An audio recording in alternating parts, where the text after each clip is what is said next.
Yeah, welcome Praveen sir.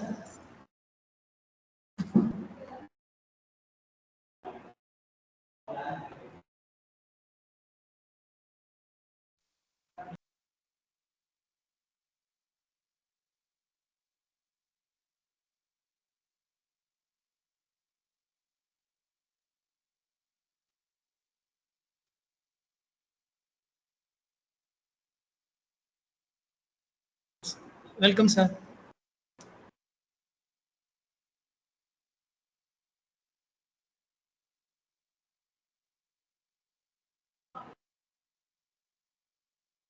Sir, you are not audible.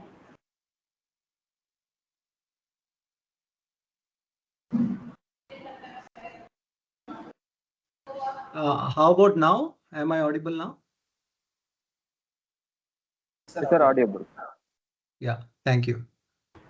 Can I stop sharing now?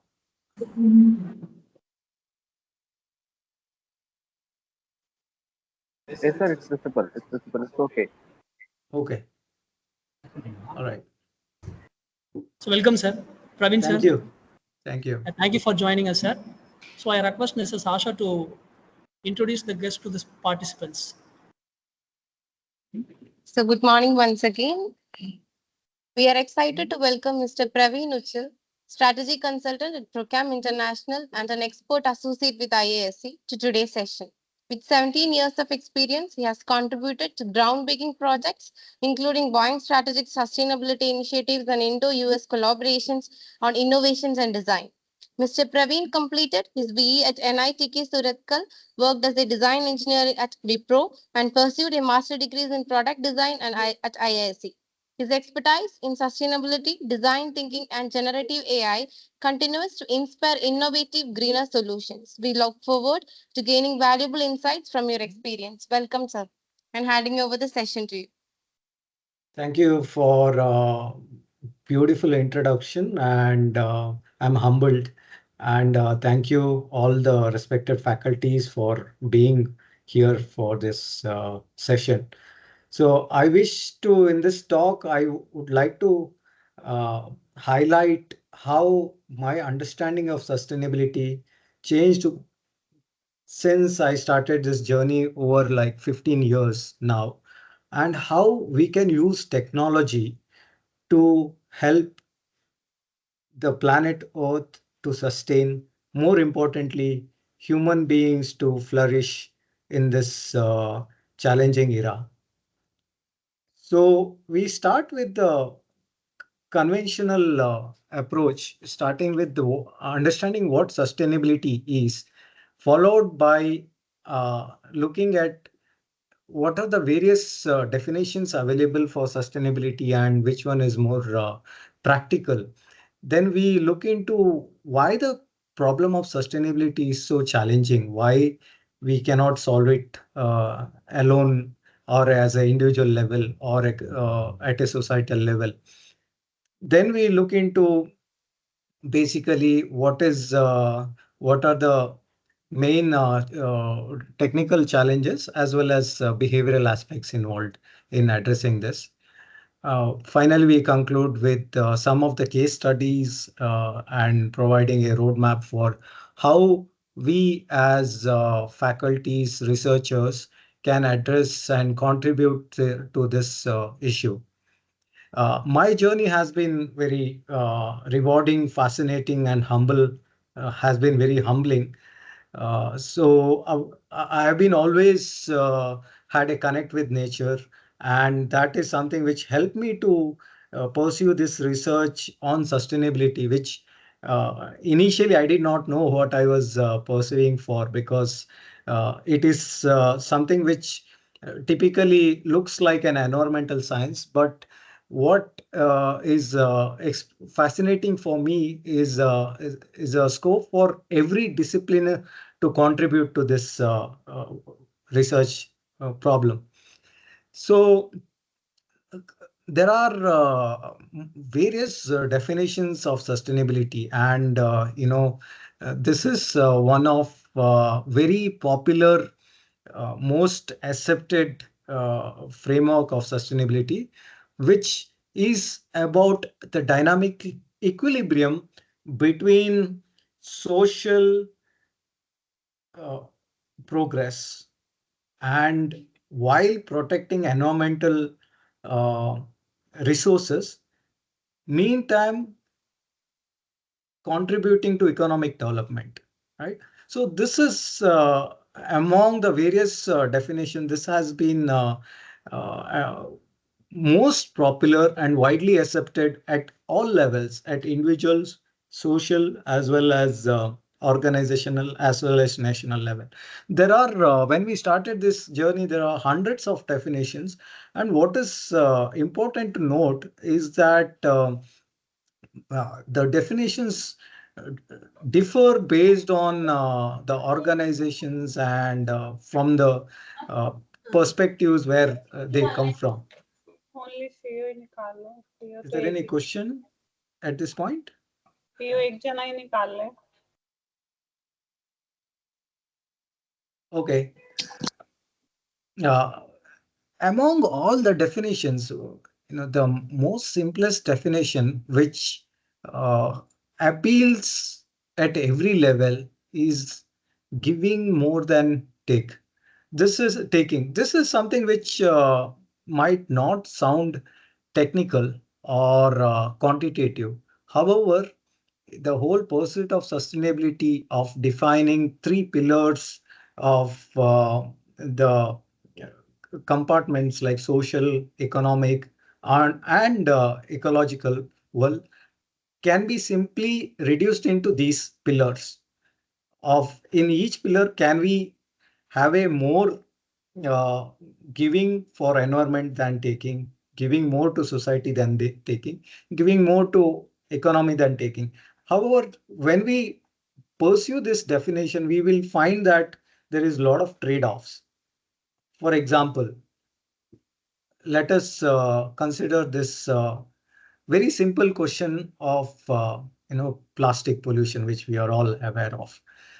Interestingly, addressing plastic pollution means that we go into alternative likes, uh, whether it could be paper or glass or aluminum, right? That is something which occurs like common sense. And that is what it occurred to me initially, right? So, however, soon in later slide, I will explain very simple question of helping designers or as engineers choosing two different alternatives with respect to environment or sustainability is it leads to very complex answers which are not single point, which does not have a single point solution and requires a system approach. This question was initially asked by Coca-Cola company, when there was a concern building up in United States about energy crisis.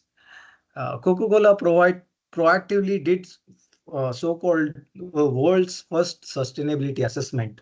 And what they found out, that the results were surprising. The answer were not like, okay, the plastic is uh, environmentally bad for compared to glass. They found that they basically, what did they do is they evaluated three different alternatives. One is glass for the Coke bottle, aluminum, which is lighter, and plastic, which is lightest.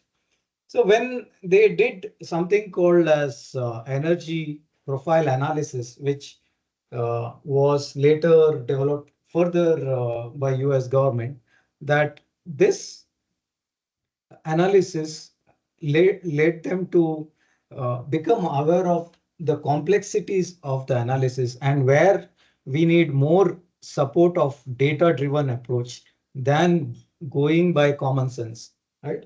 So this is where more sophisticated computational models of environmental assessment began first in industry, right? So this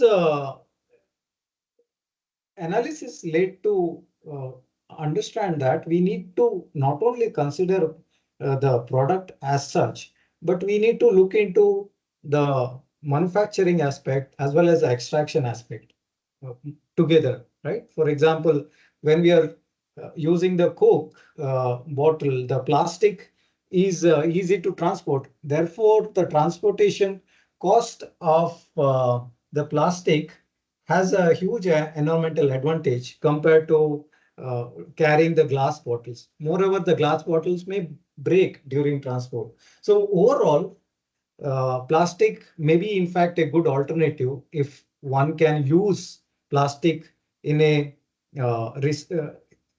in a way it is intended to use, right? This led to further questions and surprises that there is no straightforward common sense answer like plastics are always bad for environment or the glass is more sustainable option, right? And that we need to consider the holistic life cycle perspective, not just only one aspect of the decisions. Yeah. So where you might be wondering, like, why I'm talking about the design aspects very much in detail at this stage without talking about the generative AI aspect. So one thing which here we need to recognize here that the sustainability as a problem has two aspects. One is the domain aspect, which is understanding the problem in detail. Because before even we talk about how we can use generative AI or any tool as a solution, because one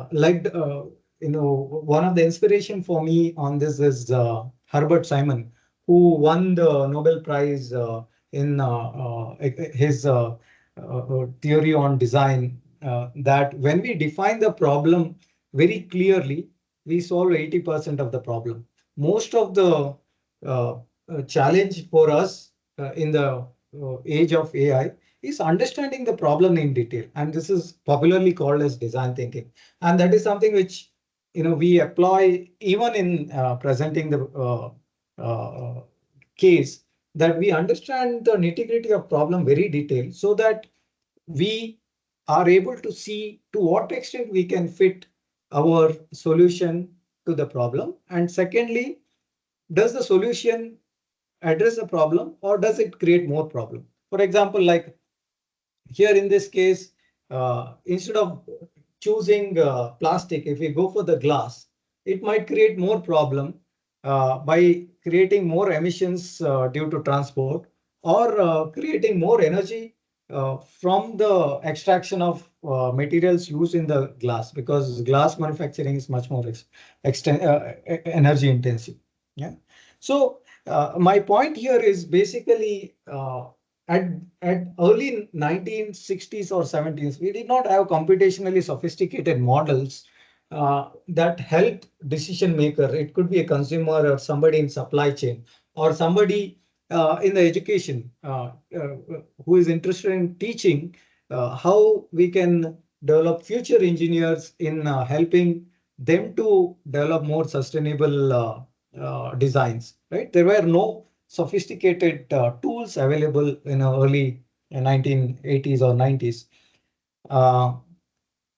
So this Coca-Cola study was a landmark in the environmental movement, and later the US Department of Energy went on strengthening these methods of energy and environmental analysis.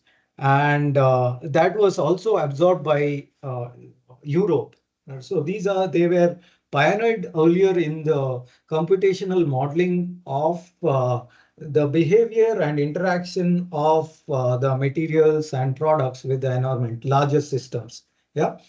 And it is in this time where also there were whistleblowers like the books by Limits to Growth by MIT professor Dennis. He spoke about why we cannot continuously use the resources like we are doing now, which can be detrimental to humans in near future. They modeled computational mechanisms of consumption and resource usage, and also made interactives to communicate why it is not sustainable.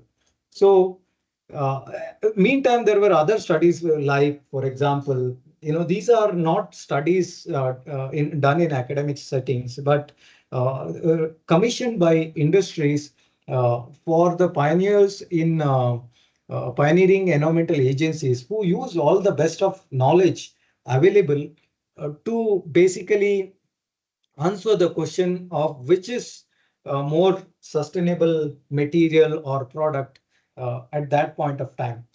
Another interesting study happened again in 90s as the methods evolved.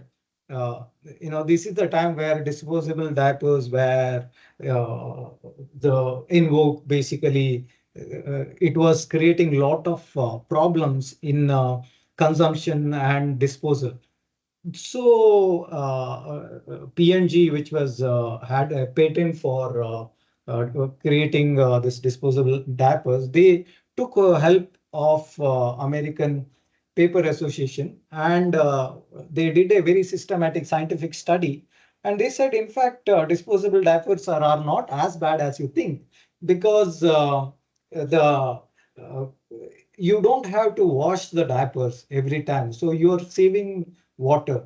Moreover, cloth diapers consume a lot of energy and use pesticides during the growth of cotton. So you can free from all these times. And this is something not it looked like the industries are hiring agents to as a license to pollute. So there was another counter study saying that actually the cloth diapers are better because it does not uh, contains harmful chemicals that disposable diapers use in the manufacturing, and so on. So what happened during each studies is that the whole science of environmental impact assessment grew. Every time there were more deeper metrics involved, more deep, like which is currently happening in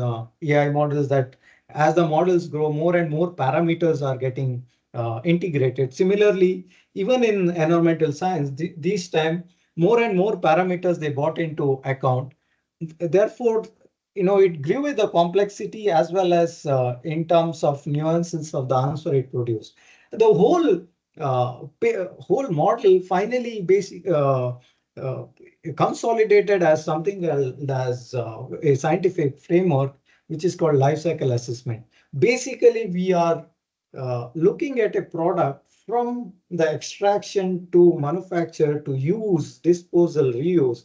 How do we capture the every material, every ingredient that goes into making of a product, from the extraction of, for example, the uh, cotton used in making of diapers, or extraction of phthalates used in making of plastics, to disposal of the plastic, where it is getting disposed and how it is getting disposed. Can we model the whole life cycle, which is spread across the supply chain, across various environmental categories? And can we use this information to basically help to make a better design of the products we are doing right now? Right? So this is something which led to a committee called CTAC, Society for Environmental Toxicology and Chemistry in Europe, who and later development of ISO standards. And now LCA is done across the industry. You can see Apple LCA report to Google to any big companies. They use LCA for evaluating the products. So the problem with LCA is that it requires high, large data and from diverse domains. As simple as right now, we are, using this laptop to basically uh, make a presentation. Which something which is not obvious right now is that the very act of me presenting this is creating some emission somewhere in the power plant, because I'm using the energy supplied from the power plant to basically run this machine. So I'm actually at this point uh, contributing to carbon emission somewhere else. And I have no idea how this laptop, when at the end of my usage, would be disposed, right? So the whole challenge is basically capturing the data and integrating with the existing softwares, which especially deal with the sustainability assessment. So let us look at sustainability at various levels. First is a national level, right? Sustainability as a issue, we all know that uh, Indians at a level of per capita consumption or emission of carbon, we are fairly doing excellent. In fact, our food habits are we are on the least we are on the bottom of the pyramid in terms of emissions when it comes to food and all that. So this is the reason perhaps why India did not basically abide to COP21 carbon climate uh, policy, although we by our culture, sustainability is very much ingrained to us. So what would help India perhaps is basically more fine-grained data, like we have economic input output data that needs to be integrated with data which is available from various statistical institutions, data available from individual research organization to the corporates, and have a central database that will help to better take policy decisions. For example, to what extent we should invest on nuclear versus solar energy. Both are renewable, but we do not have fine-grained detail on which one is fine better for a given space, given social context or a usage context or state level and individual organization levels, right? So as a state, state level policies are also important, apparently, right? Some cities are being very proactive on going smart in the urban planning and so on. So what is required at state is basically the good governance and use of the interactive tools in policy making, which help the policymakers on various state level decisions. So here in this case, more important is a community and co-creation activity that needs to be done together. Organizational level, this is where I'm actually working at. So we are implementing World Athletics Sustainability Standards for evaluating sustainability of mass participation sports. The ProCam company which I'm working is India's premier professionally organized event management company. So this company helps in overall collective health and fitness of major metropolitan cities by organizing large-scale marathons. And any large-scale event you take, you are aware that it includes large energy consumption, large carbon emission due to travel, accommodation, and so on.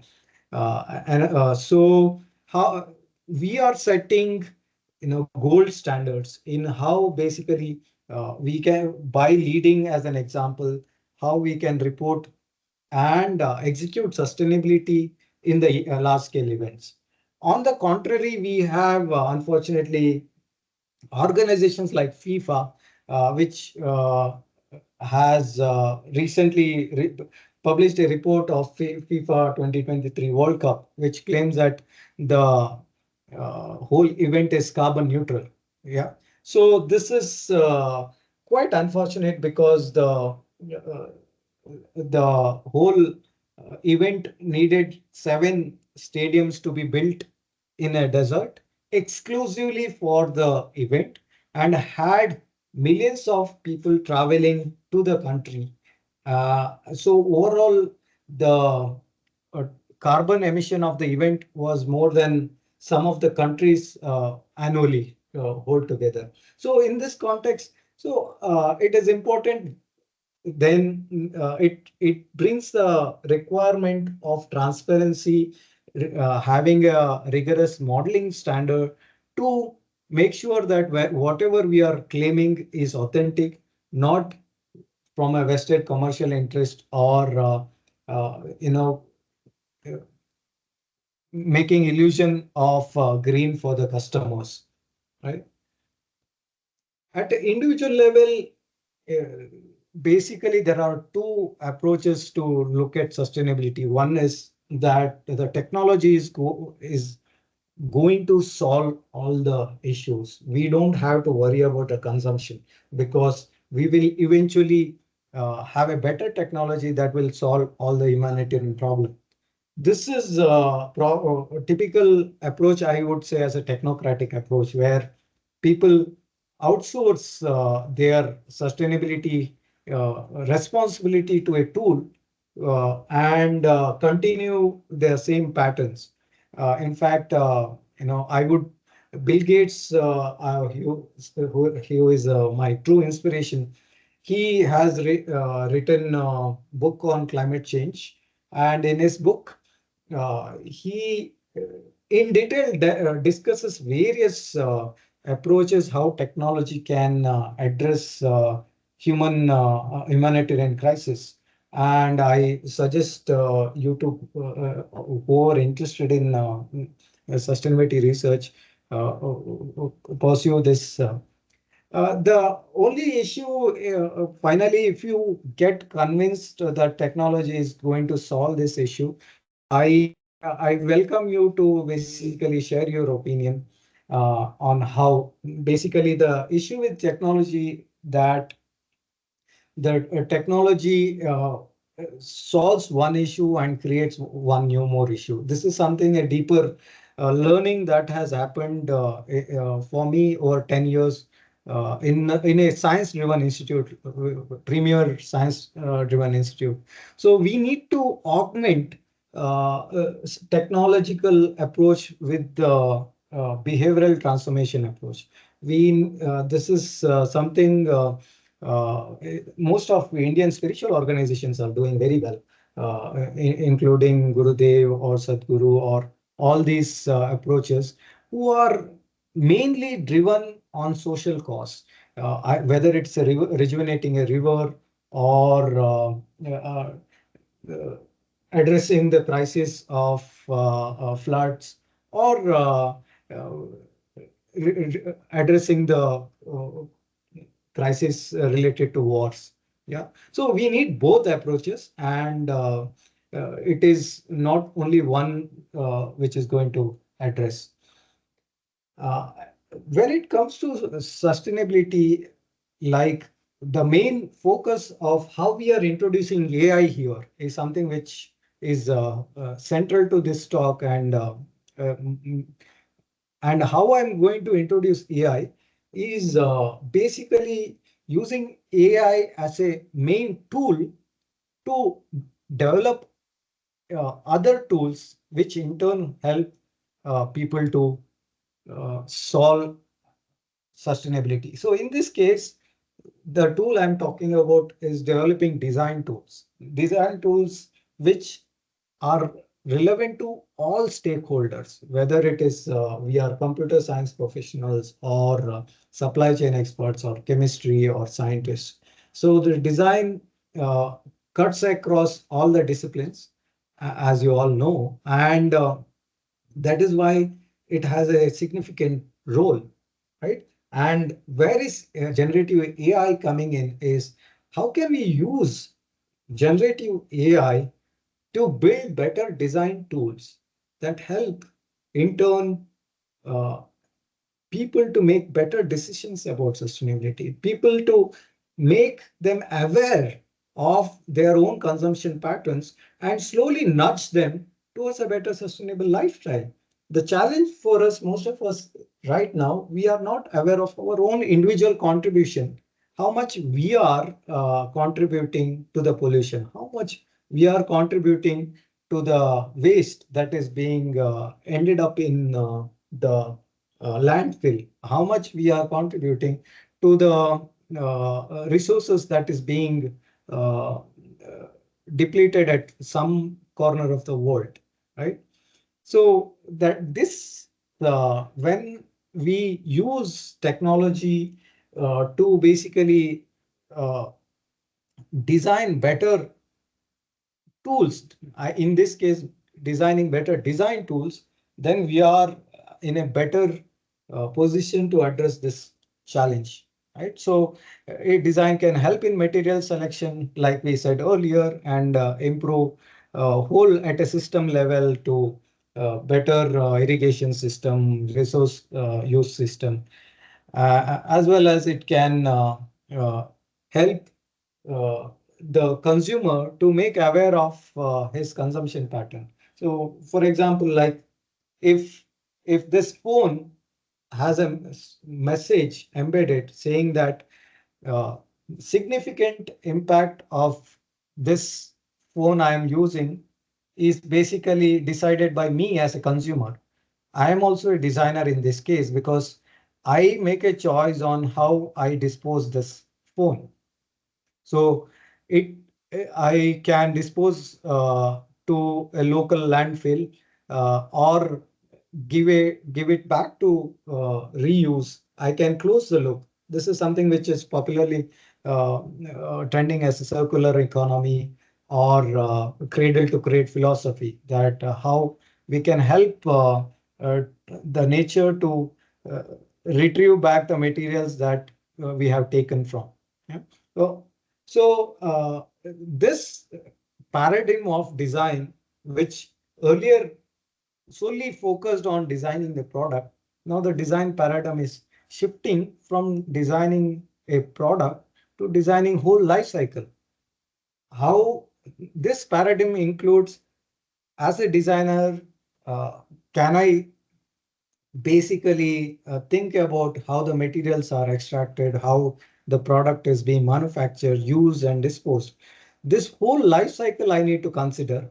And for the computer engineers and computational models, it raises another question of how I can better support the designers who are involved in making tools by providing better computational models which are driven by better generative engines that supports a whole life cycle and the whole process of design.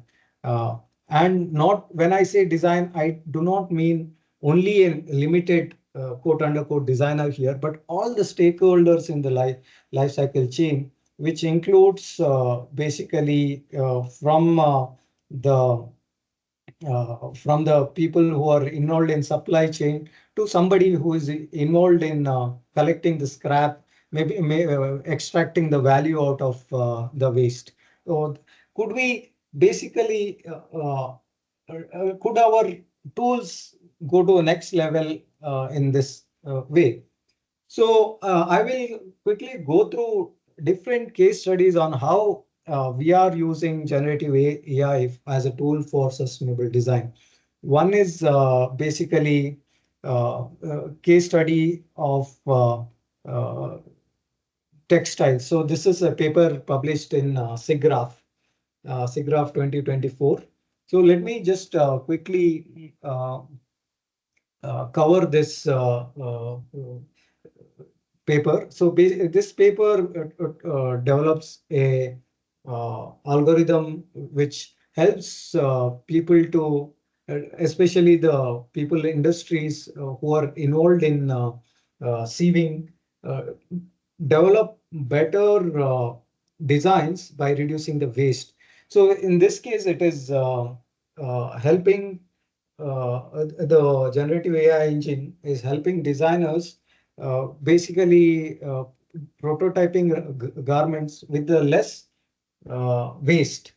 Also, second is they are using garment visualization and physically based rendering engines. This is a state of art, 3D visualization, which dynamically changes its shape as the texture changes. I will show the video at the end. Third is basically showing the uh, sustainability in action. So this, suppose this shirt I'm wearing here. So when I move, I want to know, like, often the most of the rejection in e-commerce happen because the consumers are not able to evaluate the fit, or how it will look for the how it will look exactly for me, right? So this tool allows to import one's individual model, and basically, you can dance, you can basically move our arms and see how basically this looks overall better for me. And I can change my texture, I can change the cutting, and it will basically reiterate the design and uh, show it. So this is a revolutionary, the recent work done by published in SIGGRAPH, a very compelling case study. Second is our own case study, that how we are using this recent advancements in availability of large processing tools for designing mental well-being app. For example, like sustainability, one of the core uh, thesis behind this talk is that we need both technocratic as well as humanitarian approach. And for inner transformation approach or humanitarian approach, we need to address the individual well-being first before even talking about nature, right? So in that, therefore, in this case, we need to basically look into how we can help individuals to improve their well-being through support of F, how they can actually relax, how is their stress level on every day, and how is their therapeutic mental well-being interventions done by these apps are helping them to progress and reduce the stress. What we have done in this, especially project, which was done for underlying organization, that we mined data from nearly like 4 well-being apps, which is leading a well-being apps like Headspace, Calm. So we had nearly like 1 lakh customer reviews of mental well-being apps. So it was obviously it wasn't been possible to review so many customer inputs without use of these generative AI tools. So what we have done is we wrote Python script to basically do a thematic analysis on that. And we identified key features that are required for to be integrated in this app for reducing the video. So I'm just basically sharing the output of the work. The Art of Living So this is organization was done, founded in along with the 1981, which aimed at students. promoting The personal video growth, also done by the stress student. reduction, and overall So well-being. I'm okay. I'm not able to navigate in between. So I'll just quickly show. The Art of Living organization was founded in 1981, which aimed at promoting personal growth, stress reduction, and overall well-being. It is one of the most prominent apps in market, which has a wide variety of meditation-related content. The organization has a supporting app created to cater to the ever-growing digital world, but over time it mutated towards a more content-heavy platform. We decided to redesign the app to reflect the core values that the organization promoted. This required an integration of mental well-being aspects alongside the content provided on the platform. This meant facilitating a habitual healthy lifestyle routine with the help of meditation, yoga, anger management programs, and other well-being activities. After conducting extensive user studies, we found a couple of issues with the existing app. Lack of visual consistency, which resulted in unappealing user interface and ultimately affecting the user experience. Lack of proper categorization of features, which led to accessibility issues for these features. The app had a couple of redundant screens for the primary tasks. Inappropriate icons are used, while led to miscommunication. Repetitive features on the home screen, which led to I will not go into the details. Overall, the main takeaways here is the use of generative AI is helping us to churn data and derive insights, which has not been possible earlier. So we have been able to basically churn around 1 lakh customer reviews and do sophisticated thematic analysis, which are typically used in the domain of design to understand the qualitative data and then derive insights and do future roadmaps. Second interesting problem we solved was for agricultural agri-tech companies called Swarg. So they wanted to basically explore the possibility of having a pot-based gardening system, because it is very expensive for people to use manual labor, right? And the problem here is multi-fold. I'm not saying that we have been able to totally solve all the issues, but here is our approach. That one is how we can use the advanced camera and picture detection to monitor the health of the plant and do custom nutrition and nurturing of the plant based on the plants. Second is providing overall science and monitoring based on the drones.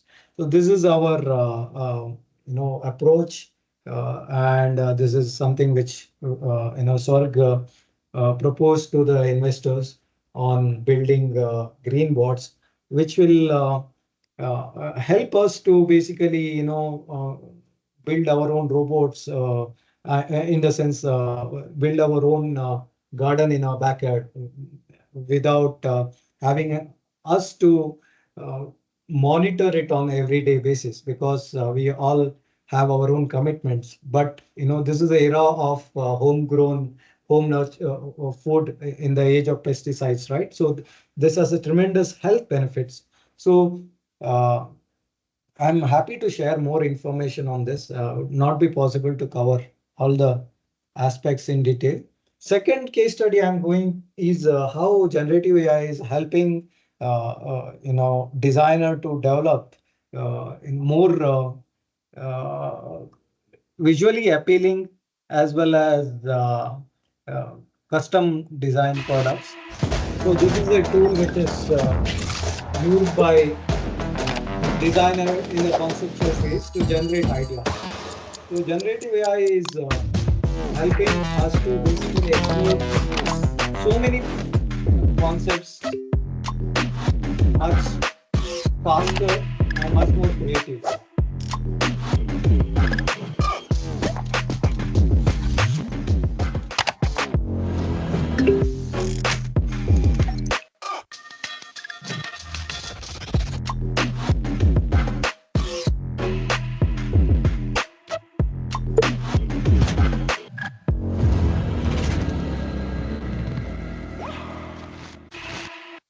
So there is a study done by recently university group saying that these tools indeed help us in developing better concepts and more solution space for a problem, which in turn help us to increase our chances of developing more sustainable designs. For example, it is truly empowering people who cannot totally sketch to basically visualize using rough sketches. So here is a sketch of the car made by novice designer. And without having much expertise in sketching, he can still visualize his car or any product, for example. So this is again a breakthrough, because earlier sketching used to take a lot of time, and especially rendering required very high skill, understanding of reflection of light and all that. So this is basically a gift generative AI community is giving to all the engineers to in turn make a better world, right? Not so the sustainability does not only mean it is environmentally friendly. It has to be economically viable as well as socially appealing, right? So it helps to make a more beautiful product all around. In with that background, I also touch on one of the important PhD work that had done before my joining to Indian Institute of Science, where helping designers to develop better, greener products. So this was a CAD PLM software commercially available called Uni Graphics at that time, which is later absorbed by Siemens. And what they found in this is that the graph, what shows here is that, the idea sustain software, which was developed in-house, helps to reduce the environmental impact of a product by more than like 10 times. So this was a big inspiration for me to pursue this field of sustainable design, because by helping decision makers and stakeholders through better information, we can help them to make better design choices and in turn build a better society. Right. So this was a huge inspiration for me to continue my research on this. And when I was looking into deeply into these tools, what I observed is that these tools are basically use very simplified computational impact assessment models, and they give something called a single point answer, saying that if this is another tool called SolidWorks Sustainability Express. And there is an example of a recent paper where this tool has been used for teaching designers to make environment friendly designs. However, we need to understand the limitation of the tool in depth as such, right? Before teaching it to the designers. So the tool is good for a beginner. However, when we are teaching it to master's level students, we need to teach the limitations of the tool, as well as portray the real picture of the computational impact assessment methods used. What are its limitations, and are there any truth behind the answers it is giving? So it turns out that the tools such as this gives single point answer, such as plastic is absolutely better than the glass or other way. And these kind of single point solutions are misleading, because any environmental expert would say that the answer, like we said earlier, depends on the various parameters, not one parameter. So my problem in PhD is basically how we can integrate these expert tools which are used by environmental expert in assessing the product's impact into design so that we can empower designers in making better choices, right? However, there is a problem here that most of the design tools which use lot of complex data gives single score results. So as a designer, I'm interested in, like, for example, in bicycle case, which is better frame for which is better material for my bicycle frame. Is it aluminum or titanium or wood or magnesium alloy, right? So this is something not a trivial question. And for instance, like this whole book called Hitchhiker's Guide to Galaxy talks about this computational method in detail. So this is a popular book which talks about the science behind it, and it is called Hitchhiker's Guide to LCA because it is inspired from the it answers a similar question of what is life cycle impact of a bicycle, which is similar to asking like what is life. It is as profound as that, and this is where this video is relevant, because often the answer which is given by these computational tools are not detailed enough to help us understand what does it mean. Okay, so I'm just this is a clip from the movie Hitchhiker's Guide to Galaxy, where imagine this is kind of self-explanatory.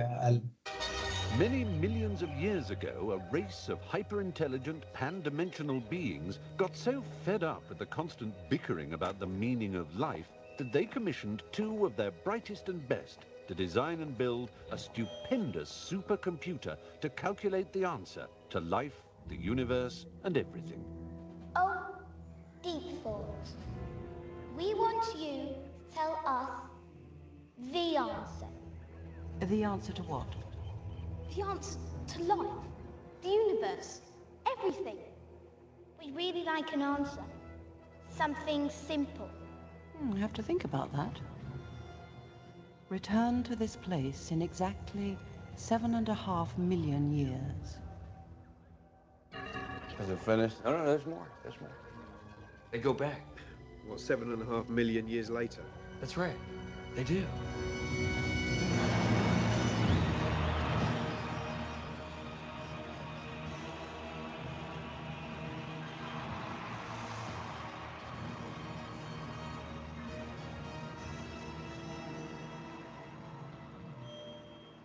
Deep thought.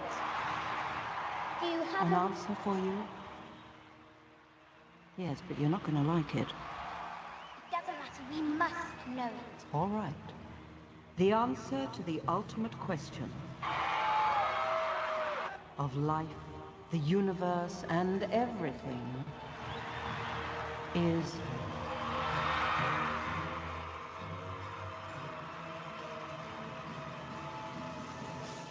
42. 42? Yes, I thought it over quite thoroughly. It is, it's 42. It would have been simpler, of course, to have known what the actual question was. But it was the question.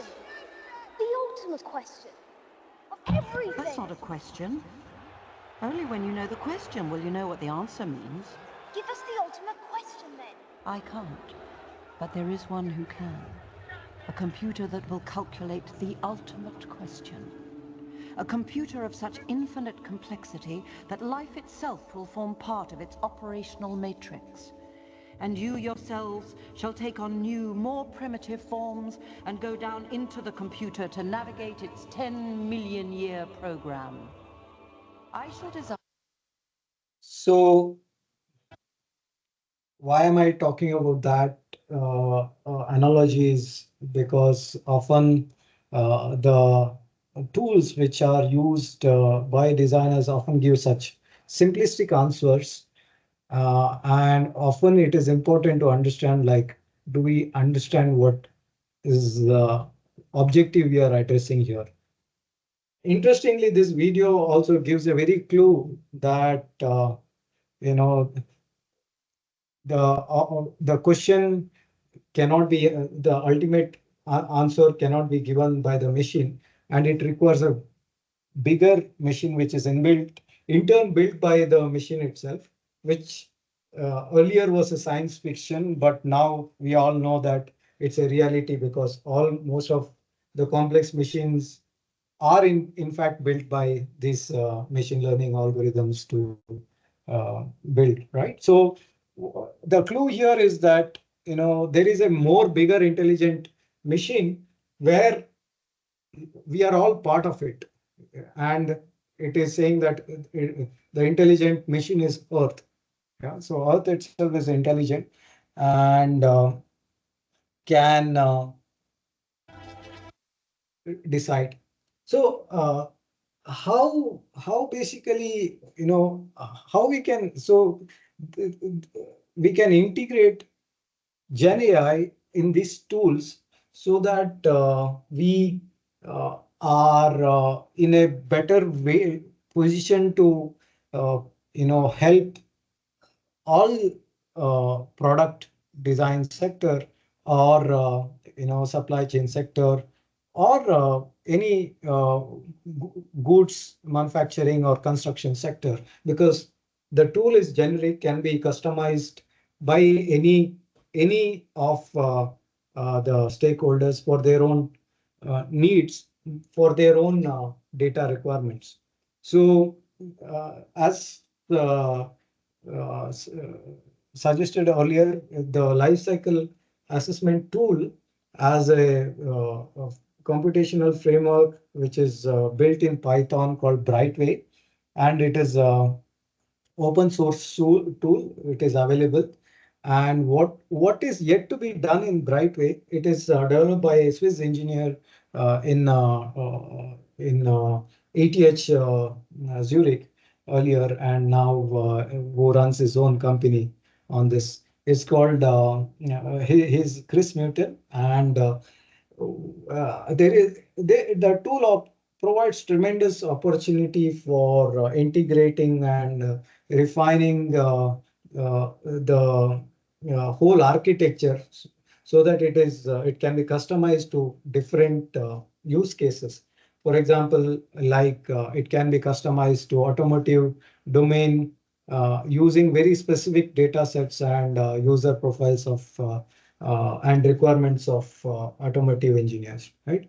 So what is missing currently in the tool is basically, we speak about big data in uh, industry, but when it comes to sustainability, the data is really scarce.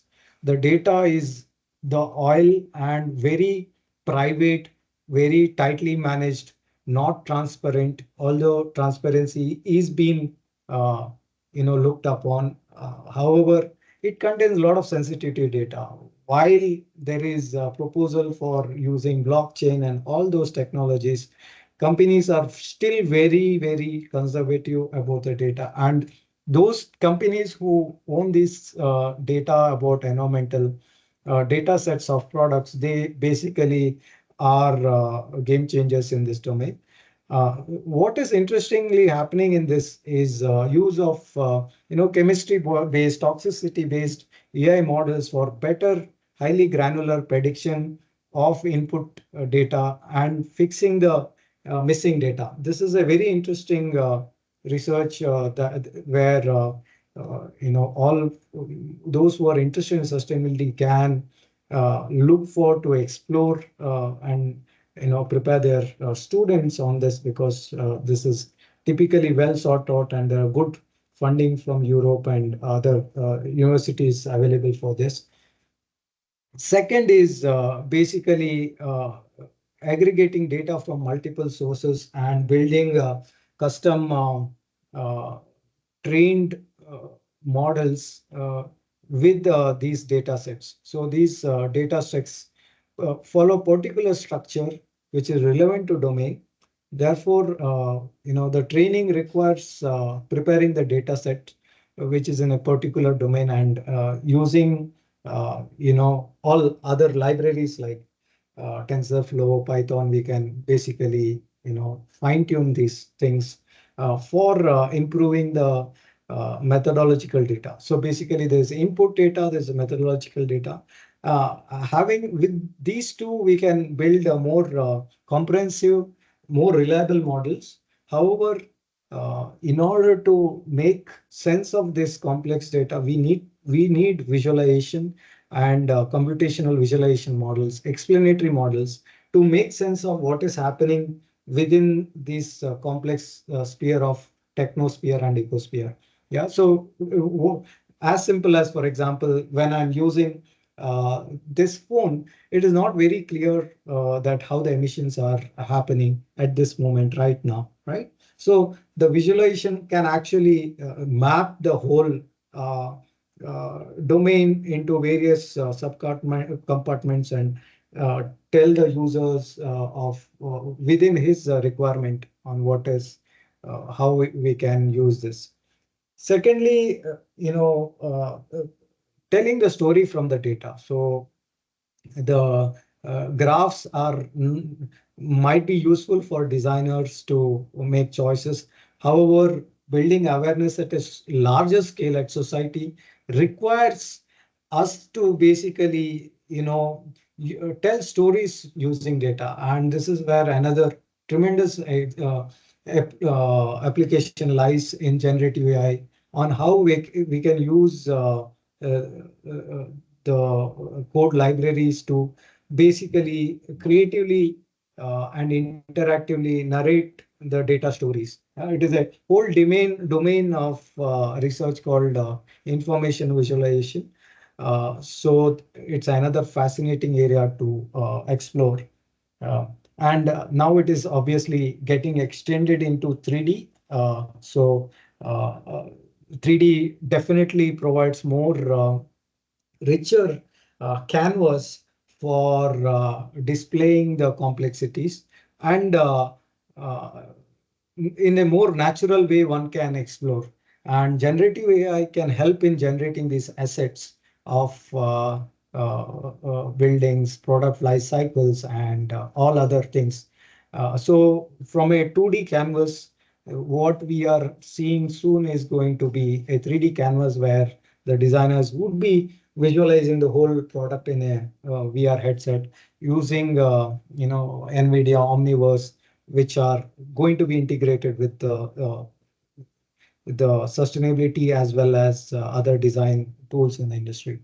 Yeah. So again, it is not only for visualizing the data. What is important is three aspects, as we said: improving the model accuracy, improving the reliability of the model, improving the reliability through predicting the missing data.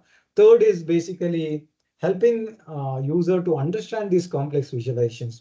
For example, this is again a visualization of very simple design choice of whether one material is better than other, and these shows a complex product system. On the third, it shows the various metrics, and the last one shows the uncertainties associated with the various metrics. So for a layman, this can be a daunting, someone who is not an environmental expert, this level of complexity. So can the visualization develop narratives around this? This is another use case for that. So we have covered several use cases of using mental well-being, using it for the product design, using it for public engagement. So another interesting example of public engagement are happening in the space of gamification. So where again AI is being used to generate the assets and all the layouts and tools, in turn helping the public engage in games that help them to build awareness of their activities. So there are so many papers on this. If anyone interested, I'm happy to share on that part. And there are tools like SourceMap, which are helping all decision makers to understand their supply chain. For example, I can suppose tomorrow I'm buying a bottle of for my personal purpose. I can scan the barcode and see where the materials used for this cup coming from. Yeah. So overall, we are in a very fascinating time where AI is empowering us to basically take complex, build complex tools for a better future. And there is mixed. So what is the road ahead? So far I covered various case studies, and I understand these are very broad, and I may not have done justice in terms of the depth because of the the limitation of time factor here. However, any point, any case study you wish to elaborate on, I'm happy to connect. I'm switching to the future road ahead. We have been prominently using the LLMs or GPTs developed by Open AI and Llama.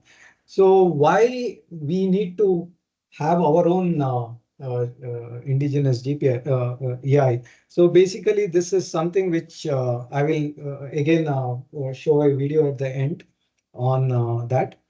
Basically, it is a strategic requirement that any time at any level there could be a ban on the access to the tool. Secondly, these data sets which are trained are something obvious that they are trained for more on the data sets relevant to their country, which misses the cultural richness of India has. Thirdly, that localized solutions which are very very unique to India, right? So that is something which these models are not trained under. And here it is not only about creating our own training models, but developing more foundational models of AI, which Google research head agrees. Although Nandan Nilekani is of opinion that India need not have our own AI, but we can build infrastructure. So this is something which is again clarified by the video later. While we are emphasizing on the power of technology, it is very important to understand that to pursue a balanced approach. Yeah. So in this video, he's George Carlin is a philosopher who, in disguise, is a comedian. He says that saving endangered species is one more arrogant attempt by human to control nature. It is arrogant meddling. It is what got us in trouble in first place. So I'll not go into the video. I'll share the link here. See, I'm not. Maybe 1 minute. Let me check. See, I'm not one of these people who's worried about everything. Yeah. You got people like this around you. Country's full of them now. People walking around all day long, every minute of the day, worried about everything. Worried about the air, worried about the water, worried about the soil. Worried about insecticides, pesticides, food additives, carcinogens. Worried about radon gas, worried about asbestos. Worried about saving endangered species. Let me tell you about endangered species, all right? Saving endangered species is just one more arrogant attempt by humans to control nature. It's arrogant meddling. It's what got us in trouble in the first place. Doesn't anybody understand that? Interfering with nature. We're so self-important. So self-important. Everybody's going to save something now. Save the trees, save the bees, save the whales, save those snails. And the greatest arrogance of all, save the planet. What? The planet is doing great. It's been here 4.5 billion years. Did you ever think about the arithmetic? Planet has been here 4.5 billion years. We've been here, what, 100,000? Maybe 200. So his main argument here is that Earth can take care of itself, but it is human beings who are in trouble. So we are not doing any social good, or we are not doing sustainability as a charity, but rather as an effort to, save human species, or more granularly to save our own community, or save ourselves. Yeah. So that is something which need to be taken into account, to know that sustainability is not about saving something outside us. How do we train? Having said that, how do we train the next generation of engineers and designers on this? So other authors in this talk, I'm sure they have given very specific modules on architecture of generative AI, Hugging Face, and all those tool sets which are required for that. But in my talk, I'm going to share what has worked best for me in my teaching experience. That one thing which has helped tremendously is organizing hackathons, short hackathons with interdisciplinary students. So hackathons gives basically access to the domain problems, making site visits to the and talking to field experts, domain experts. Secondly, it gives access to the resources. Third is basically it brings people from different domains together, so that it kind of develops a new understanding and appreciation for a fact that one domain alone cannot solve the practical problems. Yeah? So in that way, this is where I teach. We used to teach earlier in PS University. This is my teaching philosophy, that in the age of generative AI, the role of teacher is much more on inspiring students to take practical, feasible problems, and develop prototypes and test it with in the real world, and in turn ignite the curiosity and spark in them. So this is something which we perhaps all agree on, and these are some of the hackathons we did earlier on this intersection of sustainability and design and technology. One of interesting work that came out was an engineer from Infosys who developed a keychain to measure the waste produced by household. And what was surprising that came out from that field study is that as they went on collecting data for month of period, the waste generated went on reducing, and that was something unexpected, because they thought finally the community or the society is going to charge for the waste produced. So this is a classic example of how information also can transform behavior. But meantime, along with that, we cannot underestimate the requirement of more tools along with the information. So on a closing note, you would have seen most of you would seen the Spider-Man 2, where Dr. Octopus with his Neuralink has a superpower to do the task which usual human cannot do.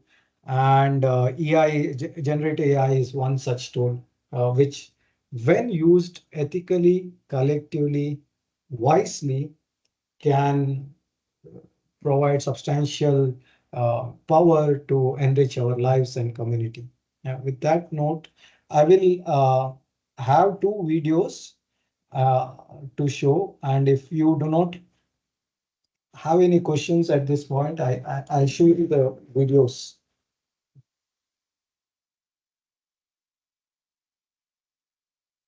Any questions?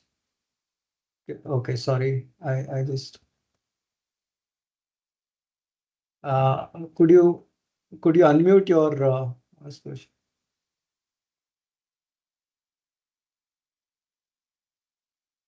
Sir, I have a question. Yeah. Say, what are some of the challenges when using AI in engineering design? Okay. So there is a detailed, there have been detailed studies done on field studies done on how generative AI have been used by engineering designers. I'm happy to share the paper. So main challenge here is, the prompt engineering is a recent paradigm, and main softwares which are used by engineering designers are basically legacy systems. They contain millions of lines of code, and any significant change is going to cost them nearly billions to make. So integration of prompt engineering with legacy system is a substantial, highly cost intensive affair. Therefore, what has been emerging is emergence of small startups which take the only best of those features and integrate prompt engineering. And Viscom, which the software which I showed, it is one such striking example of using generative AI in engineering design. Secondly, the challenges are multifold. Secondly, for example, like I was a design engineer in Wipro, and when I was doing design of cars for GM and all, we used to get whole computer model of full scale model, which used to be in several GBs. The whole analysis exercise used to take months to complete. And any design changes done by design, we would only do analysis because design is done by other people. And any design changes, if done again, doing analysis would take one more week. So overall, this constant iteration of design and analysis would take several months. And now with the use of Gen AI, if you see latest NVIDIA Omniverse, we can do design and analysis in live real time with real time data. So the whole life cycle of design and analysis reduces from months to few hours. That's a tremendous advantage that's happening. But having said that, the challenge is, as I said earlier, that these tools are not yet to be absorbed totally by industry. Uh, and This is where the faculties can collaborate and help and see relevant domains of their interest to explore and integrate. Yeah. Sir, good afternoon, sir. Okay, sir. Thank you. Yeah, sure. Please. Sir, how can generative AI help to predict climate changes like tsunami or monsoon disasters and landsliding? Beautiful, profound question. Very profound. Thank you for asking this question. I had an honor of learning climate science under some of the topmost mind IPCC authors. So who used to use most sophisticated model available at that time. All these models are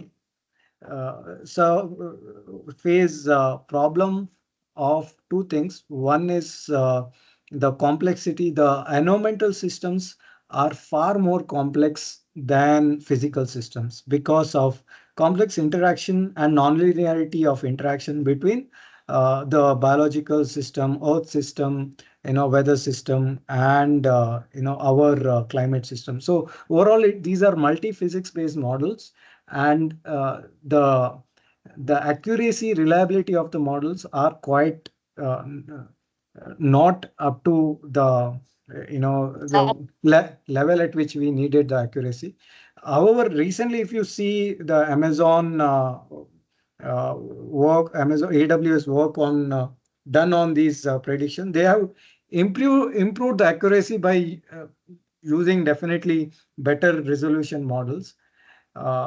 I still do not see a highly accurate prediction of these earthquake systems. However, like I'm not a domain expert in this earthquake or natural disaster risk predictions. They should be able to answer you better on this. Thank you, sir. Sir, yeah. One more question from my side.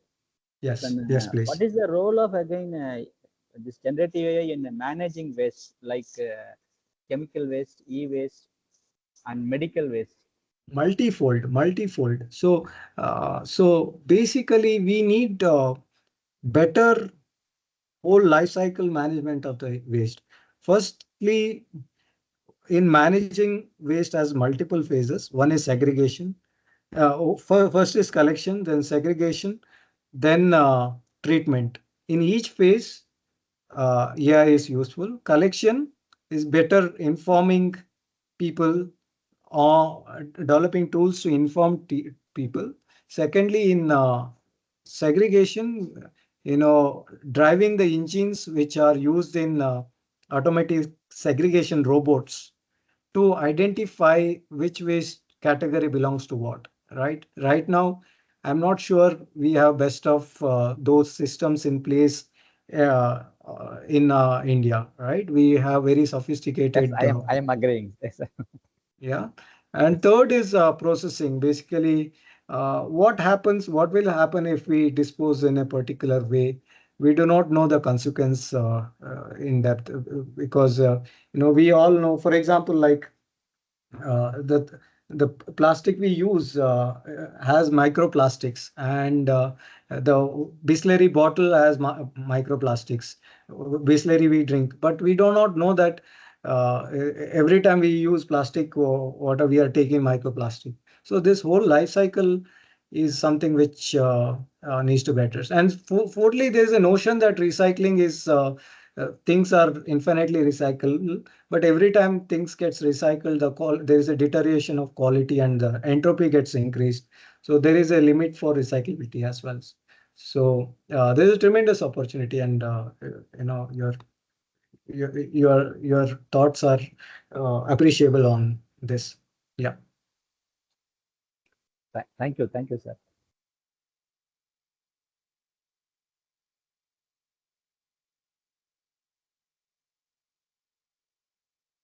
So any other questions from participants?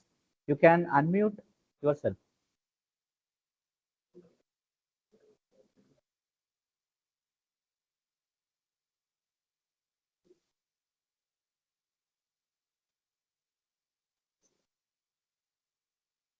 You can also send me if you have any questions. Hello. Yes, please. Hello.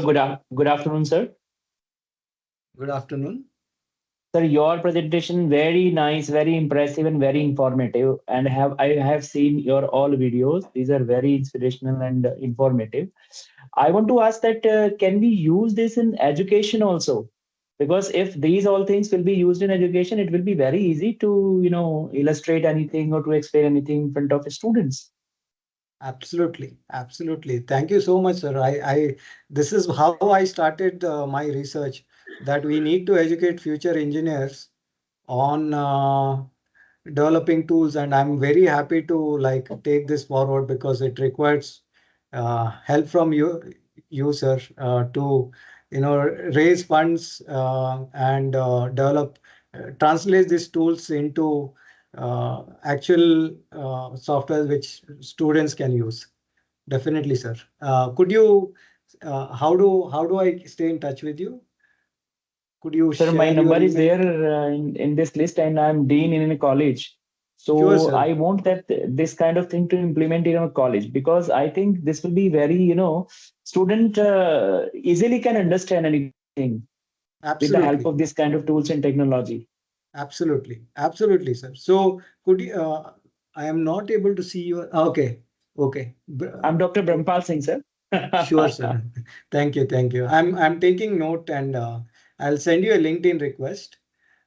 Thank you. And Thank you, sir. let's stay in touch on continue this discussion. Yes, sir. Yes, sir. And kindly share these all videos, sir. I want to see Definitely. again. I have more. If it is possible.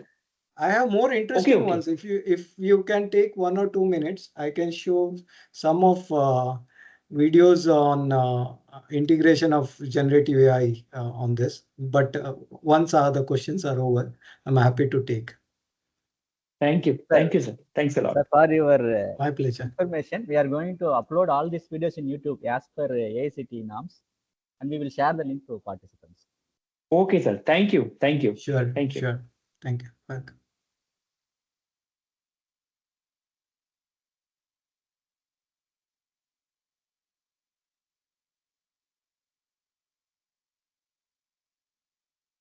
Any more question? Any other questions from participants?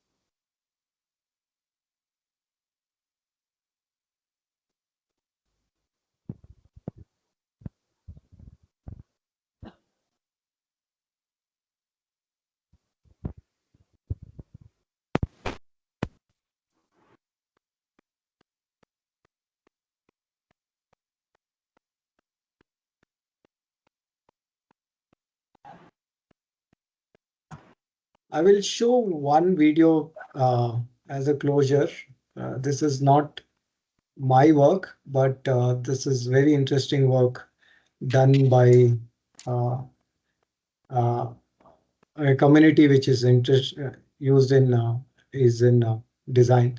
So let me just share my screen. If it is okay with you, is that okay? Sir, okay, sir. Yeah. Screen it not shared, sir. Okay. Screen is not shared yet, right? Yes, sir. Okay, let me share. So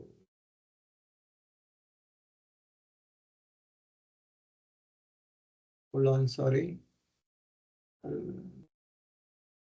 I'll have to share it again.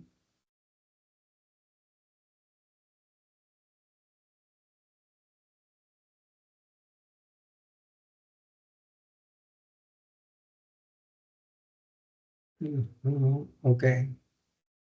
So this is I'm not sure if you're aware of SIGGRAPH. It is one of most prestigious conference for computer science faculties where they use best of AI and computer graphics for solving real world problems. So here I'm sharing one video of this. This is a prompt-based tool for clothing design. So we introduced Dress Code, a 3D garment generation framework that generates CG-friendly and high-quality garments with an autoregressive model via natural language interaction. Garments has great influence on our appearance. It also expresses human individuality and perspectives. In the CG field, sewing patterns offer realistic clothing simulation and true rendering, but they require considerable manual effort from designers. In contrast, our method introducing a customized garment generation pipeline with natural language guidance for designers to create high-quality garment assets. We began with a large language model to interpret users' requirements for shape and texture prompts. Then we introduced Sewing GPT generating sewing patterns under the shape prompt guidance. For training Sewing GPT, we design a quantization process to convert each component of the sewing pattern, containing translation, rotation, stitching information, and panel edges, to a sequence of tokens. Once we train a decoder-only transformer, it enables us to generate the tokens autoregressively and further dequantize them to sewing patterns. We also fine-tune a stable diffusion with 3 decoders to generate PBR textures. Integrated with our Sewing GPT, we can produce high-quality, customized, and CG-friendly garments. Our method also supports texture editing. By manually drawing or creating sketches with text prompt, our method facilitates user-friendly texture editing. Benefiting from the autoregressive model, by inputting a text prompt, our method can complete entire sewing pattern by receiving partial pattern information guided. Our method providing immersive. So this is one and this is another. Algorithms and machines and robots are going to run much of the world. But the point is, who controls the algorithm? It is Bill Gates who controls some algorithms. It is Zuckerberg, he controls the algorithms. There will be a few oligarchs. We think oligarch means Russian. But oligarch can be anyone who's so rich that through his power, his money and technology, he's controlling people, like dictator would control people. But he's not considered a politician. He's just sitting behind. And they are going to rule through their technology, through their algorithms. They're going to control a large part of the world. Sad thing is, our country has welcomed them rather than building our own platform like China is building. China said we will not use the American platform, we build our own because it's a strategic asset, it's a weapon. We want to have our own weapons. India, the Geo and everybody is bringing in the American platforms and giving them more power. ChatGPT, we think it's a favor to us that we can train ChatGPT in Marathi, Hindi and all that. Actually, the more we train it, the more intelligent we're making them about us. They've learned to figure us out because we're training this ChatGPT. We should be building our own. This is a problem. Now what? With that, I'd like to close. I very much thank you everyone who have been patiently listening, and also Professor of University Nagaraj for giving me this opportunity to share my knowledge. Nagarajan, yeah. Thank you, sir.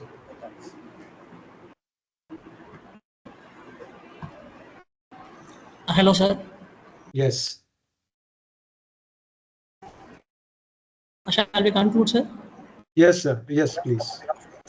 So thank you for accepting our invitation and joining us today, sir. And I would like to extend a sincere gratitude to Mr. Praveen for today's insightful session on sustainability and generative AI. So in today's session, Mr. Praveen shared his expertise in AI and sustainability framework and how it is useful for the organizations and individuals to meet the standards.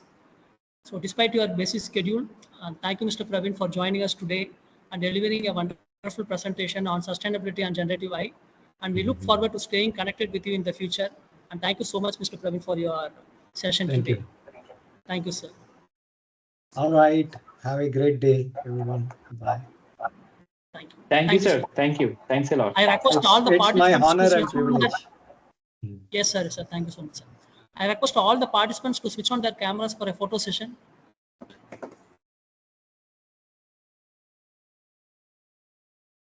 Yeah.